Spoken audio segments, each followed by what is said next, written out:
Hello and welcome to Adam Pinz's Garage and Fabrication. Today we're going to be working on the A6, the 2001 A6 2.7T Quattro. This will also apply to pretty much any other C5 chassis and probably a lot of the, like B chassis as well, but I'm not sure exactly which ones that'll apply to, but all the C5 chassis at least. So we're going to be doing an inner and outer tie rod. Pretty easy stuff, but I'll give you some instruction on it, and that way it's not as daunting of a task. Here's the car. I started painting the rims gold. I like the gold with the black. My wife thinks it looks like a pimped car or something. I told her no, it's a tuner thing, but she doesn't get it. Anyways, I ordered the inner and outer tie rod. Only the inner is bad, but if you feel these outers, there is, and you look right in there where my thumb is, it's a little rubber bushing inside this piece here. And I think those wear out a little bit over time, so I went ahead and I got the pair. I did get the male HD, and I buy most of my stuff from ECS Tuning. They got pretty good deals on stuff, and so far I've got no complaints with their service. But, I mean, go ahead, shop around, see what you find. That's just what I prefer. And we'll get this jacked up, and I'll be back in a minute. Hey, we're back. We got her jacked up, sitting on a jack stand. Always use jack stands, guys. If that hydraulic fails at any time, it will hurt. My brother did have a car land on him, and he's lucky he didn't die. He just broke his collarbone, and then they had to get the car off of him, obviously. So safety, jack stands, seriously. But we got the wheel off. What I'll do, since we're on the driver's side, I turn the wheel all the way to the right. That puts our tie rod outward so we can reach up from the bottom and actually get to the inner tie rod with a wrench instead of having to use an inner tie rod tool, which you can do that as well. That works. It's just most people don't have that. So I have little tricks to get past certain things like that. Your top bolt already removed. This is just a 13 millimeter. You just take that right out. All that does is draw it up, hold it in place. Draws your tie rod into the knuckle here. Just 13 millimeter, then a 16 millimeter nut right here. You want to loosen that to about where that is, so you got half the threads at least holding it on. And then that way, when you give it a little smack with the hammer and knock it out of the place, you don't mess up your threads. And then once you get that loose, obviously all you gotta do is take the nut off, completely remove this bolt, because there is a notch that the bolt actually sets in. I can show you on the other.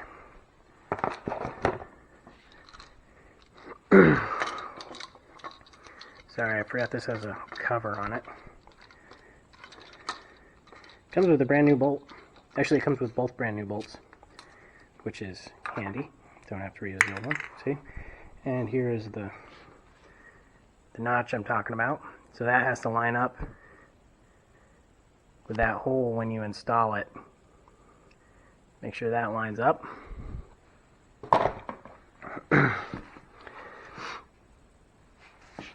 Now, I've actually undone my boot on the inside edge.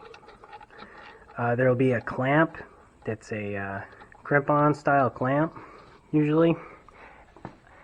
I've already done this inner tie rod before, so from my experience, don't use the Moog inner tie rods. This is probably the only time I'm ever going to say don't use Moog, because Moog has always been a great brand and I have never had any other problems with their stuff, just with these inner tie rods on these cars.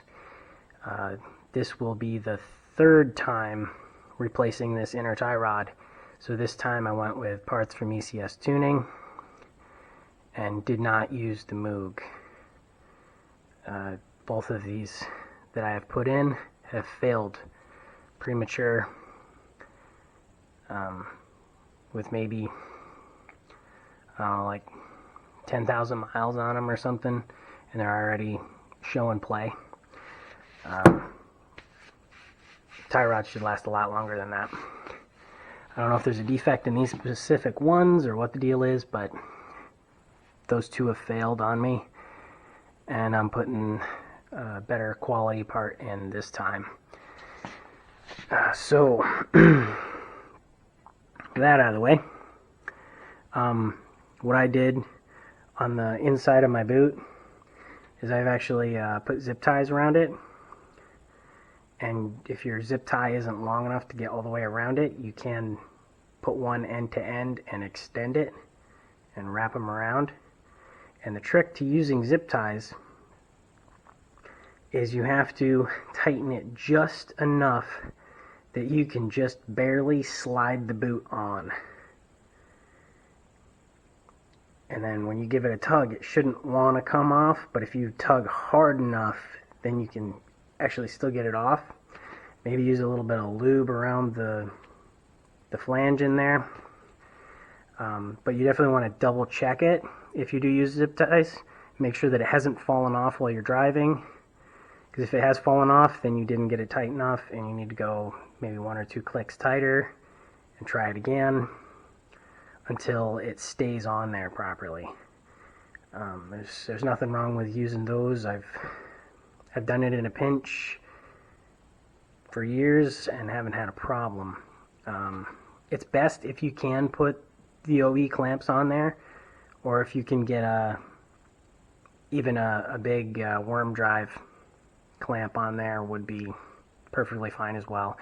It's just very difficult to get in there to put a clamp on it. It's not an easy task. So zip ties seem to work really well, and I haven't had a problem with those. There's no signs of like dirt or anything getting in there. It's all shiny and clean inside, so that hasn't been a problem. Next step, now that we're past all that, I've got both of these bolts out. We do need to break this jam nut loose. You're going to want to do that before you remove the tie rod. It will make life easier. And yes, you will have to split this, even though I'm doing both tie rods. You have to split it to get the boot off. Unless you're putting a brand new boot on as well, then you can get away without doing this. But I got to split my tie rods so I can retrieve my boot. I'm just cracking them loose right now. You could separate both of them first and then pull the outer and inner separately. That works fine. What I'm doing to save a couple minutes is I'm just gonna break that. I broke that loose, and to do so you actually have to have 2 wrenches on this. So what I did was I twisted that over as far as it would go, and then got it so it would set up against that, up against the control arm.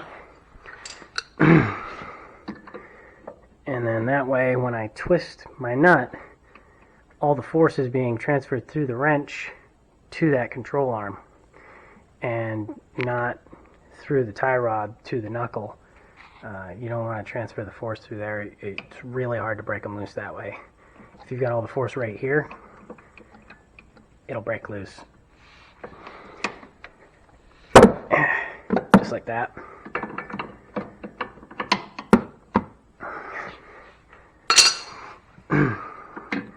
So that was the idea of, you know, twisting that as far as I could, so that when it turns back that way, you're actually putting all the force on this control arm through the wrench. And so that's the best way to break those loose. Sometimes your inner will stick to your outer, so make sure that it spins before you fully remove it as well. Make sure that your inner spins off of the outer. I've had issues with these sticking, and if you wait till after you've already pulled it off, you may have a lot of trouble trying to separate the two. If it's inside the car, you can get extra leverage on it and put a pipe in or whatever you need to do, double wrench, and usually you can get them. But just beware of that. And so I'm going to make sure that that is loose, and I'll get back to you with the next step. Hey, back again. Okay, remember I said those stick? Yeah, this one was stuck. So I twisted it till it finally is moving pretty freely. And then I pulled my boot with one hand outward and got my adjustable wrench on it and broke loose the inner tie rod from the rack assembly, and that should break loose pretty hard. Always use Loctite on that. You put a new one in, put some thread locker on it. It's very important that that never comes loose. If you're having trouble replacing it, whatever, you'll find a way. But you never want one to come loose, so always throw some Loctite on it. I always use red, personally. You might be able to get away with blue. I recommend red. The other thing I did was, remember we got both of these bolts out. So separating our outer from our knuckle, super easy. See, I'm just putting the hammer on right there, with the inner still attached. Boom. Pops it right out. Now, I'm going to have to wiggle it a little bit because my knuckle is at full lock. So I'll have to pull out on this and maybe give it another knock, and it'll pop right out. And then I'm just going to take my adjustable wrench and I will spin the entire assembly right off. And I'll get back to you. Boom, tie rods are out. Okay. So, line up the bodies of your tie rods and match up your jam nuts. When you loosen that jam nut, try not to move it too far. Just get it loose and don't spin it. And that'll give you a reference to get you kind of close back to where you were. And then you can get an alignment. If you're really detail oriented with this, and you, like I said, really detail oriented, and you get it right back in the exact same spot, you don't need to do an alignment. If it's driving fine, you're not seeing any tire wear, don't worry about it. But if you're not that super detail oriented like I am, then you may need an alignment. But this will at least get you close, so you can drive it there without it flying off the road and doing crazy things.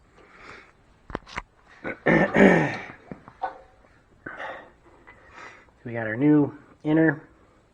I'm going to put them in separately just because it's easier that way. And we got everything's out of there. Got my red thread locker. It does not take much. Just maybe one big drop, maybe two little drops. That's all it takes. That will hold that in there. And we'll spin this guy in. Tighten it up, and then we'll get the boot on.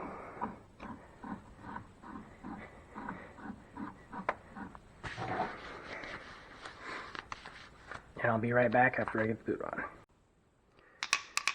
Hear ye, hear ye. How do you know if your inner tie rod has failed? If you can ring it like a bell, it's done. Okay, sorry, I got distracted. Back to what I was doing. Sorry, I'll be back.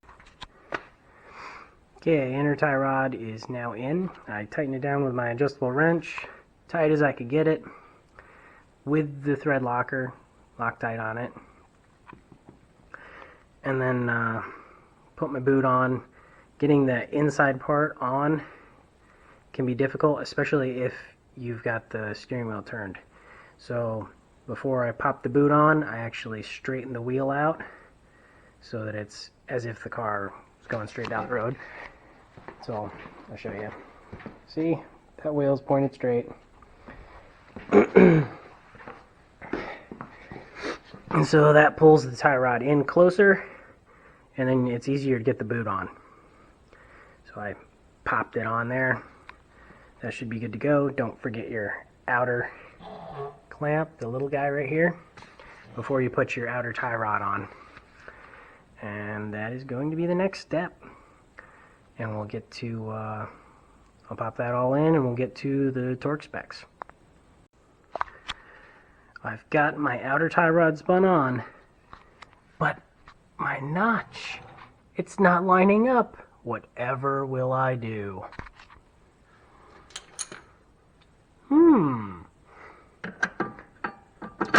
Ah. Well, that was a fail. Okay. Knuckles in the way. Let's try this again. That, in case you're wondering, is a 10mm Allen. And I am twisting till that about lines up. And I need to go a little bit more.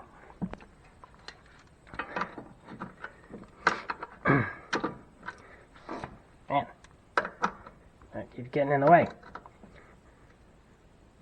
Let's try that.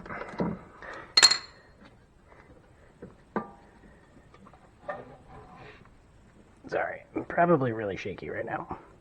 Yeah. That should line up wonderfully. And yeah, once you get that all set up in there, you can adjust it from the top as well. Pretty sweet, huh? So I'm gonna get that, and I'll be right back. Okay, back again. Tie rods are all installed. So notice the shape of your bolt for your pinch. Make sure to line that up correctly. So this flat sets against the edge, the flat on the opposite side of the knuckle.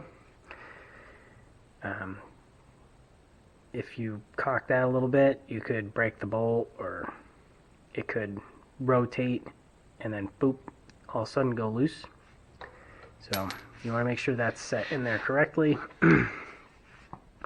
So I got my pinch bolt in place. Just finger tight the nut on there, and then I tightened down my top bolt, and that sort of held the pinch bolt in place. Maybe yours won't, but mine did, so that helped when I went to tighten this down. Made sure that all that was lined up before I tightened this. Now, the torque specs.